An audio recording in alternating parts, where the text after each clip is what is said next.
श्री स्वामी समर्थ. नमस्कार, मी नंदिनी. माझ्या यूट्यूब चॅनलवर तुमचं खूप मनापासून स्वागत करत आहे. तुमच्या मनातील सर्व चांगल्या इच्छा स्वामी महाराज पूर्ण करो ही स्वामींच्या चरणी प्रार्थना करते आणि आजच्या व्हिडिओला सुरुवात करते. तत्पूर्वी तुम्ही जर चॅनलवर नवीन असाल तर चॅनलला सबस्क्राईब करा. त्याचबरोबर शेजारचं जे बेल आयकॉनचं बटन आहे ते प्रेस करा, जेणेकरून मी जेव्हा नवीन व्हिडिओ अपलोड करेन त्याचं नोटिफिकेशन तुम्हाला मिळेल आणि तुम्ही एकही व्हिडिओ मिस करणार नाही. तर चला करूया व्हिडिओला सुरुवात. तर उद्या आहे पितृपक्षातील इंदिरा एकादशी. या एकादशीला अत्यंत महत्त्व प्राप्त झालेलं आहे, कारण ह्या एकादशीला आपण भगवान विष्णू सोबत पितरांची सुद्धा सेवा करत असतो, उपाय करत असतो. असे मानले जाते की या दिवशी जर ब्राह्मणांना आपण भोजन घातले तर ह्या दिवसाचं खूप सारं पुण्य आपल्याला मिळत असतं, किंवा मग आपण आपल्या क्षमतेनुसार त्यांना काही दान केलं तर आपले पूर्वज आपल्यावरती प्रसन्न होत असतात आणि आपल्याला सुखी संसाराचे आशीर्वाद ते देत असतात. तसेच पहा, एकादशी ही भगवान श्रीहरी विष्णूंना समर्पित असते आणि या दिवशी पहा आपण एकादशीचं व्रत देखील करत असतो.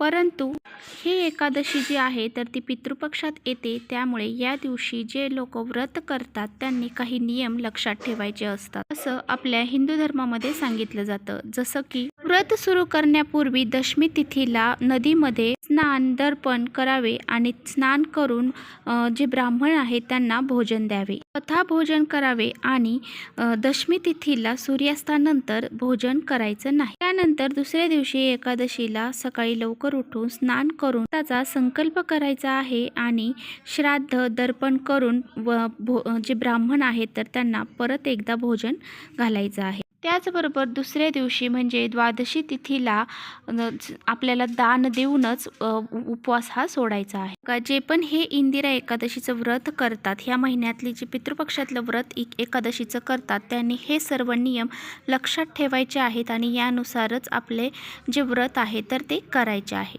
कारण ही एकादशी तिथी आहे तर ती पितृपक्षात आल्यामुळे आपल्याला ह्या नियमांचं पालन करायचं असतं. जे व्रत करत नाहीत त्यांनी ह्या नियमांचं पालन नाही केलं तरी चालेल. बरोबर आपल्याला आपल्या घरामध्ये काही उपाय देखील करायचे असतात. तर पहा, काही उपाय जर आपण आपल्या घरामध्ये केले तर त्याचे फायदा सुद्धा आपल्याला खूप होत असतो. तर बघा, आपल्याला आपल्या घरामध्ये अशा ठिकाणी असं एक स्वास्तिक काढायचं आहे, ज्यामुळे बघा आपल्या घरामध्ये हे स्वास्तिक जर आपण आपल्या घरामध्ये काढलं तर आपल्या घरातील पैशाच्या सर्व अडचणी दूर होतील. त्याचबरोबर 7 जन्मांचे दारिद्र्य आपले नष्ट होऊन जाईल. इतका हा प्रभावशाली उपाय आहे. बऱ्याच वेळा बघा आपण भरपूर कष्ट मेहनत करत असतो, परंतु ह्या कष्टाला ह्या मेहनतीला आपल्या नशिबाची साथ मिळत नाही. आपल्याकडे अलक्ष्मी असते आणि आपण कितीही मेहनत आणि कष्ट केले तरी सुद्धा आपल्याला लक्ष्मी प्राप्ती होत नाही, किंवा मग आपल्या घरामध्ये पैसा येत नाही किंवा तो टिकत नाही. आणि बघा, बऱ्याच वेळा जर आपण कष्ट मेहनत करून आपल्याला थोडीशी फार लक्ष्मीची प्राप्त होते तर ती सुद्धा आपल्या घरामध्ये टिकून राहत नाही. ती कोणत्या ना कोणत्या मार्गाने घरातून काढता पाय घेते. घरात अलक्ष्मी असते, हातामध्ये अलक्ष्मी असते, त्यामुळे घरामध्ये सारख्या पैशाच्या अडचणी निर्माण होत असतात. यामुळे पहा आपल्या घरामध्ये गरिबी देखील येत असते. त्यामुळेच आपण असे काही उपाय जर आपल्या घरामध्ये केले, त्यामुळेच आपल्याला आपल्या घरामध्ये असे काही उपाय करायचे आहेत. तर बघा, स्वस्तिक हे आपल्या भारतीय संस्कृतीचे मंगलकारक आहे. स्वस्तिक हे भारतीय संस्कृतीचे शुभ प्रतीक आहे. स्वस्तिकचा सूचक अर्थ कल्याण असा होतो. स्वस्तिकमध्ये सूर्य, इंद्र, वायू, लक्ष्मी, विष्णू, ब्रह्मदेव, शिव पार्वती, शिवगणेश अशा अनेक देवांचा समावेश असतो. शांती, समृद्धी आणि मंगल याचे प्रतीक म्हणजे स्वास्तिक. या स्वास्तिकची आडवी रेष म्हणजे विश्वाचा विस्तार, उभी रेष म्हणजे विश्वाच्या उत्पत्तीचे कारण. स्वास्तिकचा मध्यबिंदू हा भगवान श्री हरी विष्णूंचे नाभी कमळ असून श्री ब्रह्माचे उत्पत्ती स्थान आहे.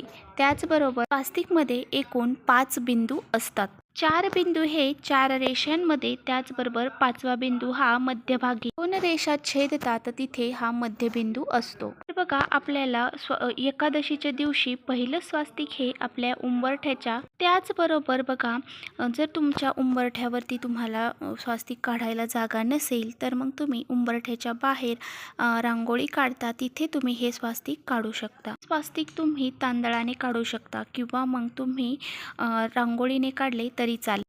हे स्वास्तिक तुम्हाला घराच्या उंबरठ्यावर डाव्या किंवा उजव्या साईडला काढायचं आहे. हे स्वास्तिक काढल्यानंतर त्या स्वास्तिकवरती तुम्हाला एक दिवा प्रज्वलित करून ठेवायचा आहे. नंतर ह्या स्वास्तिकवरती आपल्याला हळदी कुंकू वाहायचं आहे.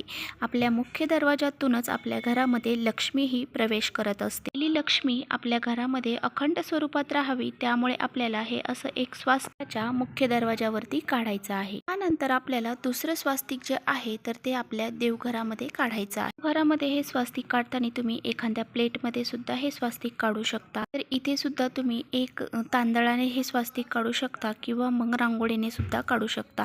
देवघरामध्ये तुम्ही खाली सुद्धा हे स्वास्तिक काढू शकता. आणि बघा, ते हळदी कुंकवाने जरी काढलं तरी चालणार आहे. आणि त्यानंतर बघा, आपल्याला देवघरातला जो दिवा आहे तर त्या स्वास्तिकवरती आपल्याला प्रज्वलित करून ठेवायचा आहे आणि त्या स्वास्तिकला हळदी कुंकू वाहायचं आहे. बघा, हे स्वास्तिक जर आपण देवघरामध्ये काढले आणि त्यावरती जर आपण दिवा लावला तर स्त्रीला वैधत्वाचं भय राहत नाही, असे आपल्या पुराणामध्ये म्हटले जाते. भारतीय नारीच्या मंगल भावनांचे प्रतीक म्हणजे स्वास्तिक.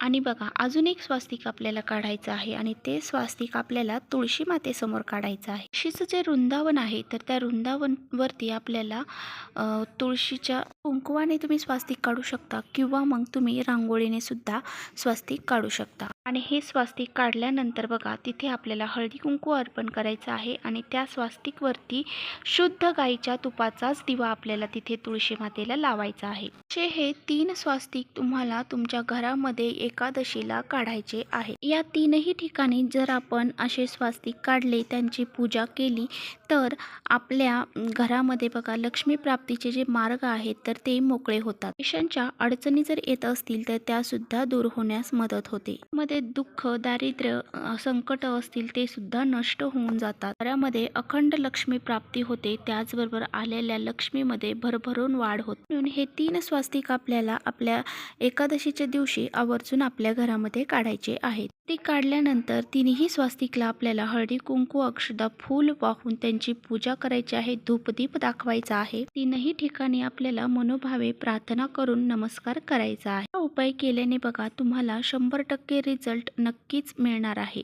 त्यामुळे हा अनुभव सिद्ध उपाय आहे. त्यामुळे हा उपाय तुम्ही नक्की करून पहा. तर पहा, मासिक पाळी आहे, सुतक आहे, विटाळ आहे, तर हा उपाय करावा का? तर अजिबात नाही. ह्या काळामध्ये हा उपाय अजिबात करायचा नाही. तर कोणतेही उपाय आपण मासिक पाळी किंवा मग सुतक, विटाळ असेल तर ह्या काळामध्ये करायचे नसतात. तर पहा, असा होता हा असा छोटासा व्हिडिओ. आणि हा व्हिडिओ जर तुम्हाला आवडला असेल तर नक्की लाईक करा. चॅनलवर नवीन असाल तर चॅनलला सबस्क्राईब करा. परत भेटूया अशा छानशा व्हिडिओसोबत. तोपर्यंत श्री स्वामी समर्थ.